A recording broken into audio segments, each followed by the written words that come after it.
सुरुवातीला बारामती पोटनिवडणुकीसंदर्भातल्या टॉप 9 बातम्या पाहूयात। विधान परिषदेसाठी ठाकरेंकडून जे नाव येईल त्यासाठी सहकार्य करणार, अनौपचारिक गप्पांमध्ये शरद पवारांची भूमिका, माझ्या राज्यसभेच्या निवडीवेळी मवियातील सर्व पक्षांनी मदत केल्याचाही उल्लेख। बारामती पोटनिवडणुकीसाठी उमेदवार न देणाऱ्या शरद पवार गटाची राहुरी पोटनिवडणुकीमध्ये उडी, राहुरी पोटनिवडणुकीसंदर्भात उद्या महत्त्वाची बैठक, निवडणूक लढवायची की नाही या संदर्भात उद्याच्या बैठकीमध्ये निर्णय होणार।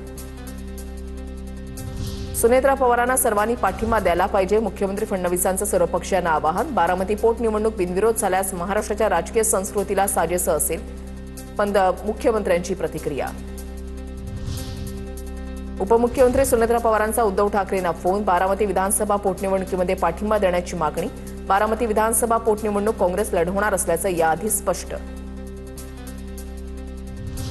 बारामतीच्या पोटनिवडणुकीमध्ये उमेदवार देण्यात येऊ नये, ठाकरेंच्या सेनेतील वरिष्ठ नेत्यांची भूमिका, आज किंवा उद्या अधिकृत भूमिका जाहीर करणार, तर राहुरी पोटनिवडणुकीसाठी स्थानिक पदाधिकारी आग्रही। बारामती पोटनिवडणूक लढवण्यावर काँग्रेस ठाम, काँग्रेस प्रदेशाध्यक्ष हर्षवर्धन सपकाळांचा पुनरुच्चार, उद्या दुपारपर्यंत उमेदवार जाहीर करणार। महायुती आणि महाविकास आघाडीमध्ये सर्वच राजकीय पक्षांनी बारामतीची निवडणूक बिनविरोध व्हावी यासाठी सहकार्य करावं, सुनील तटकरेंचं ट्विट करत आवाहन। बारामतीकर कोणासोबत आहे ते सर्वांना माहिती आहे, विरोधकांना लढायचं असल्यास त्यांनी लढावं, जय पवार यांची प्रतिक्रिया। विलिनीकरणासंदर्भात सुनेत्रा पवार पार्थ पवार ठरवतील, जय पवारांची माहिती। बारामतीची पोटनिवडणूक बिनविरोध व्हावी, सुनेत्रा पवारांचा विजय निश्चित आहे, मिठाचा खडा टाकू नये, प्रवीण दरेकरांची प्रतिक्रिया।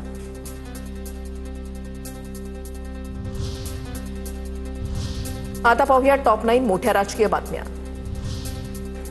राष्ट्रवादीमधल्या अंतर्गत संघर्षामुळे दादांच्या आमदारांमध्ये चलबिचल, 15 ते 20 आमदारांचा थेट शरद पवारांशी संपर्क करण्याचा प्रयत्न, एका मंत्र्यानं विलिनीकरणाबाबत पवारांची भेट घेतली, सूत्रांची माहिती। बारामती विधानसभा पोटनिवडणुकीसाठी अभिजित बिसुकलेंचा उमेदवारी अर्ज दाखल, 2 दिवसांमध्ये पत्रकार परिषद घेऊन भूमिका मांडणार असल्याची माहिती। केंद्रीय निवडणूक आयोगाला पाठवलेलं पत्र सुनेत्रा पवार मागे घेणार, पार्थ पवारांच्या राज्यसभेच्या निवडीमध्ये अडचण येत असल्यानं निर्णय, पत्र पक्षासाठीच अडचणीचं ठरत असल्यानं मागे घेणार। सुनेत्रा पवारांच्या पत्राचा वाद सुरू असतानाच राष्ट्रवादीच्या जिल्हाध्यक्षांना देवगिरीवरून फोन, सुनेत्रा पवारांच्या दौऱ्याचं कारण सांगून माहिती मिळवण्याचा प्रयत्न, पक्षीय वाद सुरू असल्याची चर्चा, सूत्रांची माहिती। प्राजक्त तनपुरे अपक्ष लढण्याच्या चर्चा, लंके म्हणाले योग्य वेळी योग्य डाव, राहुरी आणि बारामती पोटनिवडणुकीच्या पार्श्वभूमीवर खासदार निलेश लंके यांचं सूचक वक्तव्य, तर बारामती निवडणूक बिनविरोध करण्याचे लंकेंचं आवाहन। सीबीआयनं अजित पवार यांच्या अपघाताची प्रकरणाची चौकशी करावी, मुख्यमंत्र्यांनी अमित शहा यांना याबाबतचं पत्र दिलेलं आहे, रामदास आठवलेंची प्रतिक्रिया। समरजित घाटगेंची भाजपमध्ये घरवापसी होणार, 8 एप्रिलला घाटगे भाजपमध्ये प्रवेश करणार, भाजप प्रदेशाध्यक्ष रवींद्र चव्हाणांच्या उपस्थितीमध्ये प्रवेश होणार। समरजित घाटगेंना विधानसभेत तिकीट न मिळाल्यानं शरद पवार गटामध्ये शेवटच्या क्षणी त्यांनी केला होता पक्षप्रवेश। ठाण्यामधील शिवसेनेचा खरा इतिहास सांगितला जात नाही, मंत्री गणेश नाईकांचं वक्तव्य, पक्ष सोडून काही जण पदासाठी, काही लपण्यासाठी तर काही वाचण्यासाठी जातात, नाईकांचा उपमुख्यमंत्री शिंदेंवर निशाणा।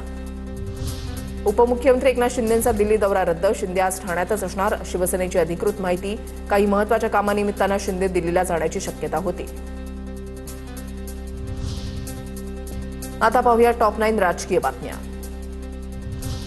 मुंब्र्यामध्ये भगवा ही सुरुवात आहे, इस्लामपूरचं ईश्वरपूर केलं तसं मुंब्राचं मुंब्रा देवी करू, जितुद्दीन सारखे आम्ही रोज नाश्त्यामध्ये खातो, मुंब्र्यातील सभेतून नितेश राणेंची जितेंद्र आव्हाडांवर सडकून टीका। मुंब्र्यामध्ये नितेश राणे आणि जैन मुनी निलेशचंद्र यांची सभा संपन्न, जलील यांना सांगतो तुझा बाप नितेश राणे मुंब्र्यामध्ये आलाय, निलेशचंद्र यांची टीका, नितेश राणे मुख्यमंत्री बनायला पाहिजेत असंही वक्तव्य। जैन मुनींनी काय बोलावा हा त्यांचा विषय आहे, शिवाजी महाराजांची तुलना कोणाशी होऊ शकत नाही, नितेश राणेंचं वक्तव्य। माईक दिसला की यांना फक्त हिरवा झेंडा दिसतो, इम्तियाज जलील यांची नितेश राणेंवर टीका, लोकप्रतिनिधींनी विकासाच्या मुद्द्यावर गॅस पुरवठ्यावर बोलावं, जलील यांची टीका। सध्याच्या काळामध्ये सरकारकडून दडपशाही सुरू, अशा परिस्थितीमध्ये संयम राखणं आवश्यक, विरोधकांना संधी मिळेल असं कोणतेही कृत्य करू नका, गुन्हा दाखल झाल्यानंतर बच्चू कडूंची फेसबुकवर पोस्ट।